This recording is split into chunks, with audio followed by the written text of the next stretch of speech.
નમસ્કાર દર્શક મિત્રો, આપ જોઈ રહ્યા છો અભિક્રમ ન્યૂઝ. હવે જોઈએ અગત્યના સમાચાર.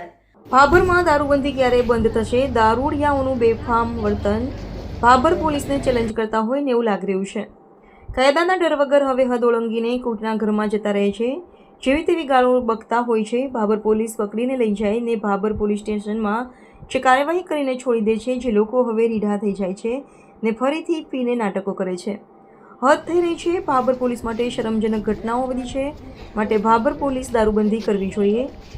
લોકોમાં ભાભર પોલીસ ચર્ચાનો વિષય બની ગયો છે. ભાભર પોલીસ દારૂ ભાભરમાં બંધ કરાવે ને ભાભર પોલીસ વેચાણ કરનારાને પીનારા પર કડકમાં કડક કાર્યવાહી કરીને ભાભરમાં દારૂબંધીનો ચુસ્તપણે અમલ કરે, જે લોકોમાં ચર્ચાનો વિષય ટોપ ઓફ ધ ટાઉન બન્યો છે. જે ભાભર પોલીસ અનેક સવાલોના ઘેરામાં જે ભાભર પોલીસ માટે શરમજનક દારૂની ઘટના આવી છે, માટે ભાભર પોલીસ દ્વારા ભાભરમાં દારૂબંધી તાત્કાલિક અસરથી કામ હાથ ધરે જેવી ભાભરના લોકોની માંગ છે. હવે કાર્યવાહી કરશે કે ખાલી કાગળ પર કાર્યવાહી? રિપોર્ટર યોગેશ જોશી, અભિક્રાઇમ ન્યૂઝ, ભાભર.